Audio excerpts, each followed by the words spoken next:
అందం కన్నా అభినయానికి ప్రాధాన్యమిచ్చే హీరోయిన్ల గురించి మాట్లాడితే మొదట గుర్తొచ్చే పేరు ఐశ్వర్య రాజేష్.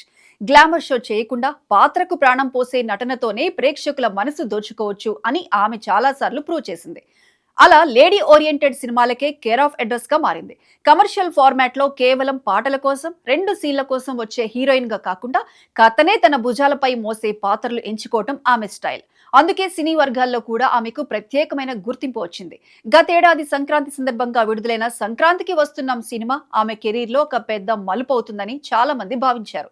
ఆ చిత్రంలో వెంకటేష్ కు భార్యగా భాగ్యలక్ష్మి పాత్రలో ఆమె కనిపించిన తీరు కొత్త కోణాన్ని చూపించింది. కుటుంబ కథా చిత్రంలో ఓ సాదాసీదా గృహిణిగా కనిపించిన పాత్రలో ఉన్న ఎమోషన్, సబ్స్టిల్ యాక్టింగ్ తో ఆమె అందరి దృష్టిని ఆకర్షించింది. సినిమా ఎంత పెద్ద హిట్ అయిందో ప్రత్యేకంగా చెప్పాల్సిన అవసరం లేదు. ఫ్యామిలీ ఆడియన్స్ నుంచి మాస్ వరకు అందరినీ ఆకట్టుకుంది. దీంతో ఇకపై ఐశ్వర్య రాజేష్ కెరీర్ గ్రాఫ్ పూర్తిగా మారిపోతుందన్న చర్చలు మొదలయ్యాయి. పెద్ద బ్యానర్లు, అగ్ర హీరోల సినిమాలు వరుసగా వస్తాయన్న టాక్ వినిపించింది.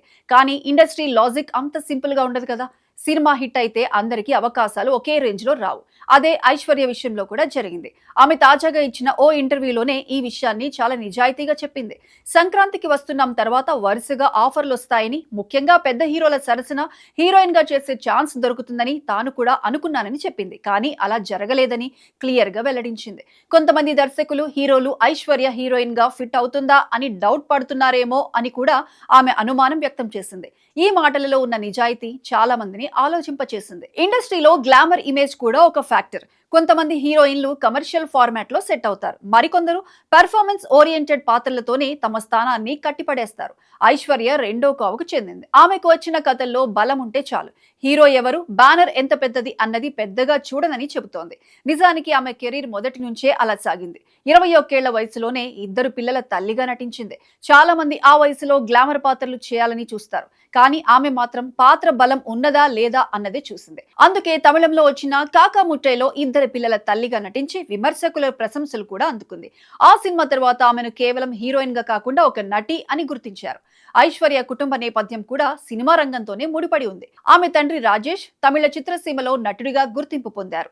రెండు జళ్ల సీత వంటి చిత్రాల్లో నటించి మంచి పేరు తెచ్చుకున్నారు. చెన్నైలో పుట్టి పెరిగిన ఐశ్వర్య మొదట కాలీవుడ్ లోనే తన ప్రయాణాన్ని ప్రారంభించింది. చిన్న చిన్న పాత్రలతో మొదలుపెట్టి తర్వాత కథానాయికగా నిలదొక్కుంది. తమిళంలో ఆమె నటించిన కన మంచి విజయం సాధించింది.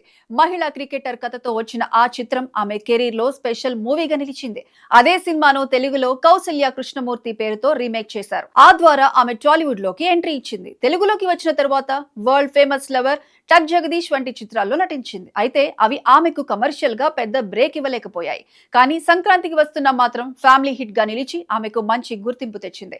అందుకే ఆ సినిమా తర్వాత పరిస్థితి మారుతుందని అనుకోవడం సహజమే. అయినా అవకాశాలు అనుకున్న స్థాయిలో రాకపోయినా ఆమె నిరుత్సాహపడటం లేదు. తన వద్దకు వస్తున్న కథల్లో బలం ఉంటే చాలు అని చెబుతోంది. ప్రస్తుతం ఓ సుకుమారిలో నటిస్తోంది. ఇందులో తిరువీర్ హీరోగా నటిస్తున్నాడు. మరోవైపు తమిళంలో కూడా ఆమె బిజీగానే ఉంది. అక్కడ లేడీ సెంట్రిక్ కథలకు ఆమె మొదటి ఎంపికగా మారింది. ఐశ్వర్య ప్రయాణం చూస్తే ఒక విషయం క్లియర్ గా అర్థమవుతుంది. ఆమె కెరీర్ పూర్తిగా ప్లాన్ చేసుకుని వేసుకున్న స్టెప్పులు కాదు.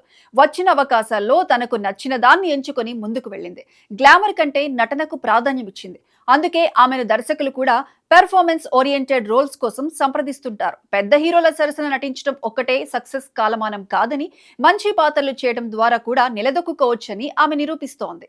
మొత్తానికి ఐశ్వర్య రాజేష్ కెరీర్ ఒక సైలెంట్ జర్నీలా కనిపించినా అందులో ఎంతో పట్టుదల ఉంది. హిట్ వచ్చిందని హైప్ కి ఎగరడం లేదు. అవకాశాలు తగ్గాయేమో అని బాధపడుతూ కూర్చోవడం లేదు. వచ్చిన పాత్రలో తన శక్తి మేరకు నటించి ముందుకు సాగుతోంది. పెద్ద హీరోల సరసన ఛాన్స్ రావచ్చు, రాకపోవచ్చు. కానీ మంచి నటి అనే గుర్తింపు మాత్రం ఆమెకు ఇప్పటికే వచ్చేసింది.